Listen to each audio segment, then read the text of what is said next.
Silakan.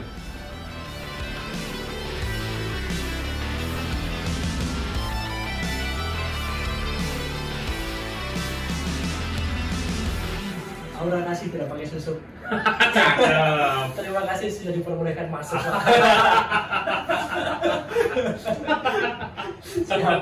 Jalan-jalan di perempatan. Cakep, Pak. Silahkan dilanjutkan. Jadi seperti itu, Pak. Mohon izin mengganggu waktunya, Pak. Oke. Menginformasikan beberapa permasalahan di kantor kita, Pak. Jadi kita ketahui dari bulan kemarin ada salah satu pegawai kita yang mengikuti tugas belajar, Pak, Iya. Mas Habib. Jadi tadinya kita ada 5 orang pelaksana, sekarang jadi 4 orang pelaksana, Pak. Nah, dari itu kita bisa melihat bahwa pekerjaan kita yang tadinya bisa dikerjakan sama 5 orang pelaksana, sekarang dikerjakan sama 4 orang pelaksana. Sepanjang kita belum mendapatkan pegawai baru, Pak, seluruh pekerjaan yang dibebankan kepada Mas Hafid itu sementara saya handle terlebih dahulu. Oke. Tapi untuk sementara waktu mungkin bisa saya handle terus, Pak, untuk pekerjaan 2 orang. Tapi takutnya ke depannya apabila pekerjaan yang tadinya kita sudah tempuh ikunya 120%, ke depannya kita mau optimalkan kembali, tapi itu tidak optimal, Pak. Ketika harus dikerjakan oleh 1 orang saja, seperti itu, Pak.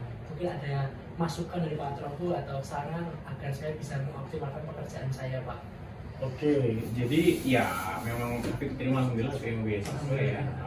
Tahun kan itu ya. Amin, amin, Pak. Amin. Nah, terkait ya pembagian beban kerja, memang untuk simplifikasi kan kemarin Habib pergi, semua kerjaan pindah ke Edo karena Edo yang senior kan? Iya, Pak. Karena Edo yang menguasai katakanlah. Tapi memang yang dirasain Edo gimana dengan pekerjaan yang sekarang ini dengan memegang yang dulunya 2 menjadi 1 gimana? Baik, untuk personal saya sendiri, Pak, ya. Personal saya sendiri untuk saat ini mungkin sedikit keteteran, Pak. Keteteran, tapi alhamdulillah masih bisa handle. Tapi kan target kita adalah menjadi juara, Pak. Target kita memperoleh penghargaan baik itu tingkat kanwil maupun tingkat nasional. Kalau kita hanya biasa saja mungkin bisa kita handle, Pak, saya handle. Kalau kita tujuan kita adalah misalnya kayak kita membuat berita, membuat konten dan lain sebagainya, kita memfokuskan untuk kita mengejar juara tersebut, mungkin nanti kita akan kesulitan, Pak, kalau hanya dikerjakan oleh 1 orang saja. Oke. Memangnya kalau berarti Edo merasa agak kurang optimal ya, kayak kurang optimal dengan beban kerja yang sekarang ini. Iya, Pak. bisa dilaksanakan tapi kurang optimal. Kurang optimal, benar, Pak. Jadi buat optimalisasi Edo pengennya ada apa nih, penambahan pegawai atau opsinya kan mungkin kita bisa minta penambahan pegawai Nah, ya. atau bisa juga apa ya, reassignment. Pekerjaan gitu, Pak. Mungkin kalau dari Edo gimana? Plus minusnya apa tuh kalau ada nambahan pegawai atau reassignment pegawai itu? Baik, Pak. Jadi seperti kita ketahui memang secara pegawai di KPU 2 KPU Majenang memang kita kekurangan, Pak, secara ABK, Pak, analisis beban kerja kita. Apabila kita bandingkan dengan KPU 2 KPU di tingkat kanwil kita saja di Jateng 2, mungkin kita kekurangan, Pak. Oh, memang kita Kekurangan, benar. Jadi kalau misalkan di kanwil Jateng 2, misalkan kita lihat di Muntilan, di Sragen, itu ada 7 orang pegawai, 7 orang pegawai, sedangkan kita cuma 5 orang pegawai, Pak. 4 orang pelaksana dan 1 orang kepala kantor. Nah, kalau kita lihat dari beban kerja kita, berarti kita sudah over kinerja berarti, Pak. Jadi mungkin kita bisa mengusulkan untuk penambahan pegawai, Pak. Tapi untuk saat ini, Pak, ya, untuk saat ini mungkin kemarin saya sempat dengar, Pak. Jadi untuk KPP Pratama Cilacap itu juga kekurangan pelaksana juga, Pak. Jadi dampaknya tidak bisa menugaskan dari KPP Pratama Cilacap ke KPP Majenang. Jadi untuk beberapa waktu ini kemungkinan untuk mutasian internal KPP Pratama Cilacap belum bisa dilaksanakan, Pak. Kita menunggu dari mutasian kanwil atau mutasian dari kantor pusat, Pak. Jadi opsi yang tersisa hanya reassignment saja. Benar sekali, Pak. Jadi kalau saya lihat, Pak, ya, kalau saya lihat memang tujuan kita untuk beberapa mendapatkan predikat juara dan untuk tentunya untuk mengejar ego kita 120%, tentunya kita memerlukan sumber daya manusia yang memadai Pak. Jadi pastinya kita harus contohnya misalnya kalau misalnya tidak bisa untuk mendapatkan pegawai baru, kita bisa reassignment pekerjaan Pak. Jadi kita bagi rata pekerjaannya dengan tentunya kita menerapkan sistem merit Pak. Jadi merit system sesuai dengan tupoksi dan kemampuannya di bidang apa gitu Pak. Kalau buat Edo sendiri, kalau memang ada pembagian pekerjaan, Edo yang mampu dipegang Edo apa, yang kira-kira yang dari tadinya dari Hafid kira-kira mau dilepas, yang apa itu kira-kira? Pak. Jadi kalau secara pekerjaan Pak, kalau saya Pak mengikuti instruksi dari Pak Trofi Pak, insya Allah semua bisa Pak. Insya Allah semua bisa. Tapi kalau kita melihat Pak, nanti bisa kita sesuai dengan tadi saya sebutkan. Kalau saya insya Allah semua bisa Pak. Misalkan dari pekerjaan kita sendiri pertama adalah pelayanan Pak. Penyuluhan saya insya Allah bisa. Penyuluhan juga seperti yang kita tahu saya juga insya Allah bisa juga Pak. Misalkan kayak kalau selama ini kan nggak ada Mas Hafid, jadi untuk keuangan juga terkait pemegangan UP, BMN, dan untuk kehumasan juga, pembuatan konten dan pembuatan kontributor situs juga, insya Allah saya bisa semua Pak. IT gimana? Kalau IT sedikit itu. Jadi nantinya bisa kita diskusikan dulu Pak dengan pegawai lainnya juga, kita diskusikan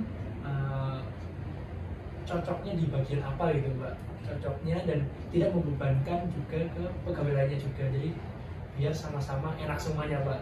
Jadi misalkan si A, oh ternyata lebih ingin di bagian pelayanan misalkan, di bagian TPT, dan saya untuk misalkan nanti di bagian kehumasan, jadi kita biar tidak ada saling tidak enakan dari depannya Pak, jadi kita rapatkan terlebih dahulu mungkin Pak.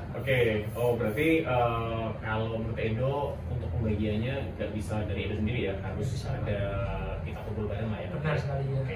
Nah, saya kalau misalnya ini udah diassign ulang, ditugaskan pembagian tugas yang baru, apa yang bisa Edo tawarkan? Katakanlah Edo ini kan terlalu berat nih, logikanya kan kalau beban kerja dikurangin, harusnya hasilnya lebih optimal loh. Kira-kira output apa yang kira-kira bakal dihasilkan Edo dengan reassignment ini? Siap Pak. Jadi ketika kita melihat Pak, pertama mungkin kita kembali dulu kemarin, misalkan saat ada 5 orang pegawai, misalkan kalau sekarang kan 4 pegawai, kan memang saya memegang untuk pembuatan kontributor situs di Dijen pajak.go.id.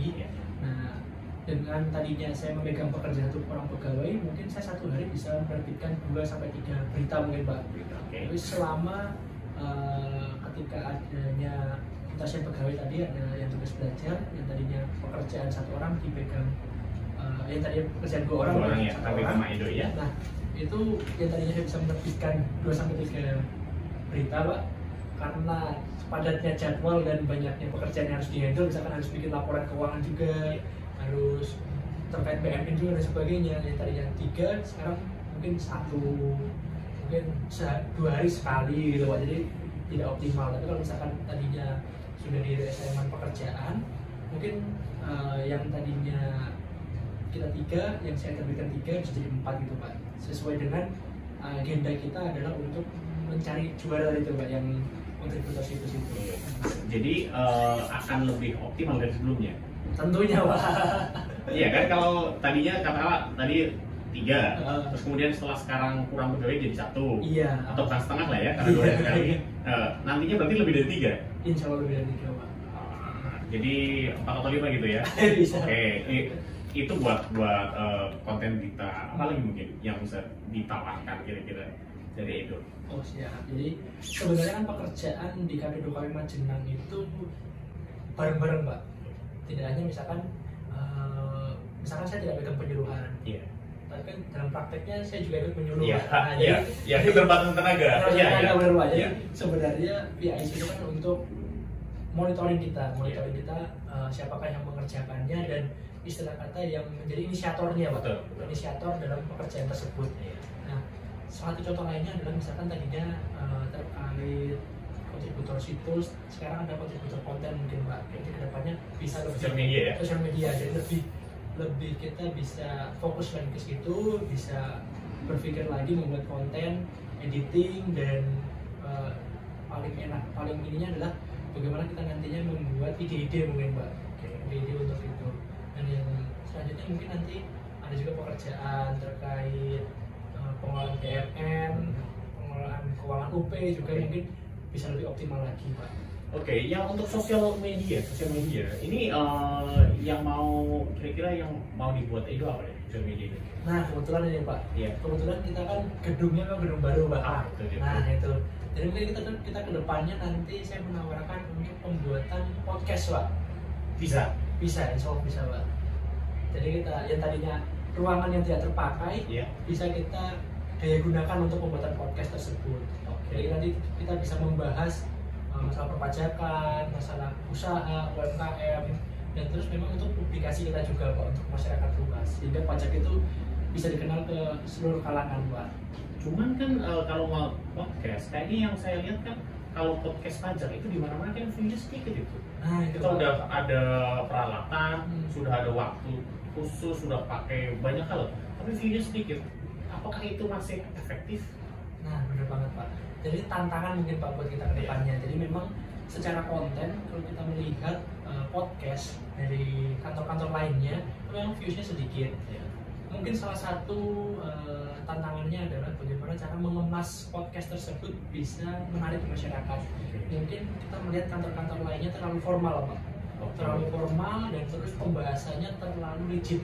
Jadi masyarakat apalagi hampir mungkin Pak 40-50% itu masyarakat awam, jadi tidak mengenal pembuatan faktur, pembuatan PPBK dan sebagainya itu terlalu teknis Pak. Tidak relate ya? Tidak relate. Jadi mungkin penonton seperti saya begini, penonton di TikTok dan sebagainya mungkin butuhnya yang ringan-ringan saja Pak. Entertain ya? Entertain, benar, yang menghibur, ringan-ringan saja.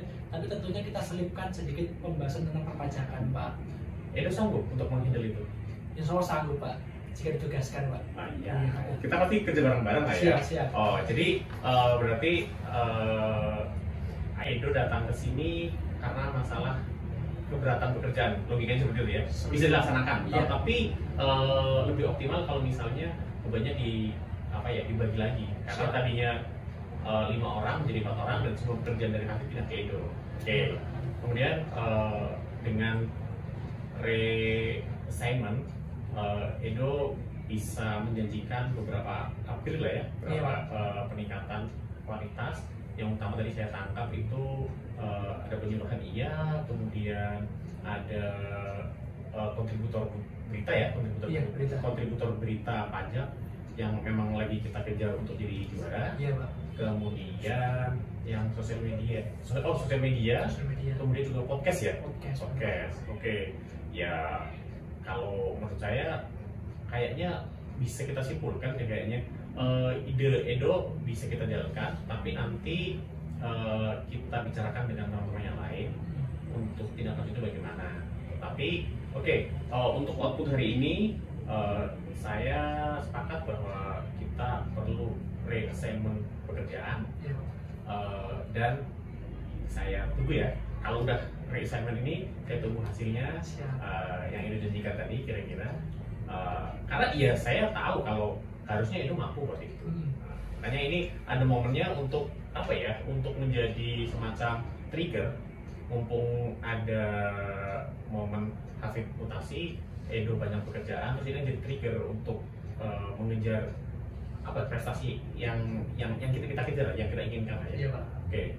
Jadi saya rasa itu ya, kita bisa reassign pekerjaan dengan hasil yang lebih optimal dibanding sebelumnya ya. Jadi meskipun dengan 4 orang hasilnya akan lebih optimal dibanding pas 5 orang ya. Siap Pak. Jadi kita memang nantinya bisa kita terapkan merit sistem itu tadi Pak. Yang berdasarkan kemampuannya masing-masing Pak. Jadi misalkan saya tidak terlalu paham IT, mungkin yang ada yang lebih paham IT nanti bisa ditugaskan untuk lebih ke IT gitu Pak. Oh jadi kesimpulannya Hafid selama ini mengganggu berarti?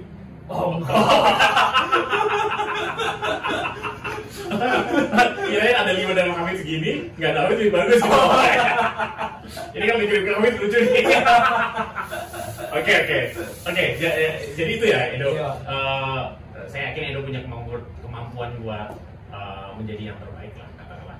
Ketika setelah Hafid pergi, Edo bisa menjadi motor di sini, bisa menjadi yang terbaik juga. Saya rasa itu ya video ya. Siapa? insya Allah kita selesai.